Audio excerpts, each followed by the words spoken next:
मत्ती 7 अध्याय के पद 7 और 8 हमें सिखाते हैं कि प्रार्थना और प्रयास महत्वपूर्ण है। मांगो तो तुम्हें दिया जाएगा।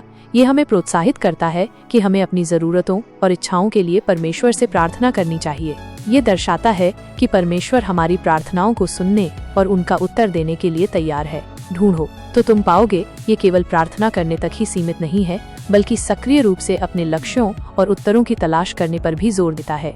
इसमें प्रयास करना और उन अवसरों की तलाश करना शामिल है जो हमारी प्रार्थनाओं का उत्तर हो सकते हैं। खटखटाओ तो तुम्हारे लिए खोला जाएगा। यह दृढ़ता और निरंतरता का महत्व सिखाता है। हमें हार नहीं माननी चाहिए, बल्कि विश्वास के साथ प्रार्थना करते रहना चाहिए और अवसरों के लिए प्रयास करते रहना चाहिए। संक्षेप में ये पद हमें सिखाते हैं कि यदि हम विश्वास के साथ परमेश्वर से मांगते हैं, प्रयास करते हैं और लगातार बने रहते हैं। मत्ती 7 अध्याय के पद 7 और 8 हमें सिखाते हैं कि प्रार्थना और प्रयास महत्वपूर्ण है। मांगो तो तुम्हें दिया जाएगा। ये हमें प्रोत्साहित करता है कि हमें अपनी जरूरतों और इच्छाओं के लिए परमेश्वर से प्रार्थना करनी चाहिए। ये दर्शाता है कि परमेश्वर हमारी प्रार्थनाओं को सुनने और उनका उत्तर देने के लिए तैयार है। ढूंढो तो तुम पाओगे ये केवल प्रार्थना करने तक ही सीमित नहीं है, बल्कि सक्रिय रूप से अपने लक्ष्यों और उत्तरों की तलाश करने पर भी जोर देता है। इसमें प्रयास करना और उन अवसरों की तलाश करना शामिल है जो हमारी प्रार्थनाओं का उत्तर हो सकते हैं। खटखटाओ तो तुम्हारे लिए खोला जाएगा। यह दृढ़ता और निरंतरता का महत्व सिखाता है। हमें हार नहीं माननी चाहिए, बल्कि विश्वास के साथ प्रार्थना करते रहना चाहिए और अवसरों के लिए प्रयास करते रहना चाहिए।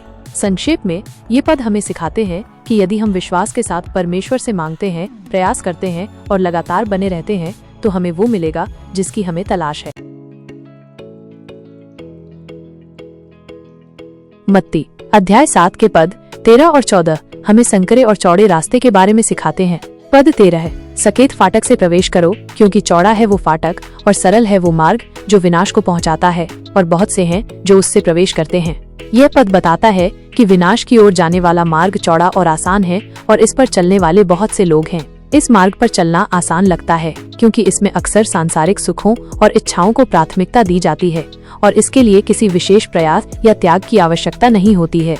पद 14, क्योंकि सकेत है वो फाटक और कठिन है वो मार्ग जो जीवन को पहुंचाता है, और थोड़े हैं जो उसे पाते हैं।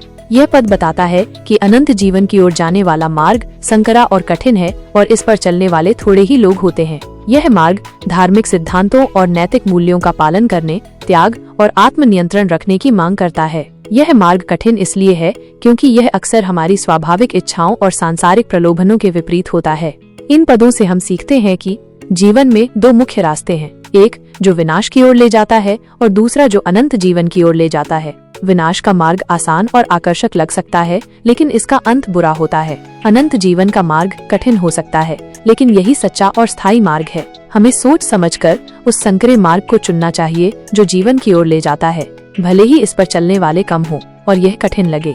संक्षेप में ये पद हमें सही चुनाव करने और उस कठिन मार्ग पर चलने के लिए प्रोत्साहित करते हैं जो अनंत जीवन की ओर ले जाता है, बजाय उस आसान मार्ग को चुनने के जो अंततः विनाश की ओर ले जाता है। मत्ती 7 अध्याय के पद 17 में प्रभु यीशु मसीह हमें ये सिखाना चाहते हैं कि जिस प्रकार एक अच्छे पेड़ से अच्छा फल और एक बुरे पेड़ से बुरा फल आता है, उसी प्रकार एक अच्छे व्यक्ति में अच्छे कर्म और एक बुरे व्यक्ति में बुरे कर्म दिखाई देते हैं।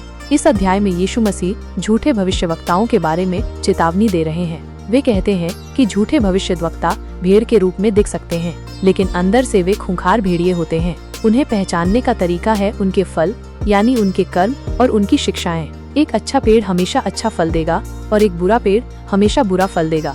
इसी तरह जो लोग वास्तव में परमेश्वर के हैं वे अच्छे काम करेंगे, जबकि जो बुरे हैं उनके कामों से उनकी बुराई प्रकट होगी। मत्ती 7 अध्याय पद 26 और 27 में प्रभु यीशु मसीह हमें ये सिखाना चाहते हैं कि केवल उनकी बातों को सुनना ही पर्याप्त नहीं है, बल्कि उन पर अमल करना भी जरूरी है। इन आयतों में यीशु एक ऐसे व्यक्ति की तुलना करते हैं जो उनकी बातों को सुनता है लेकिन उन पर अमल नहीं करता, उस मूर्ख व्यक्ति से जिसने अपना घर रेत पर बनाया। जब बारिश हुई, बाढ़ आई और हवाएं चली तो वो घर गिर गया और उसका विनाश बहुत बड़ा था।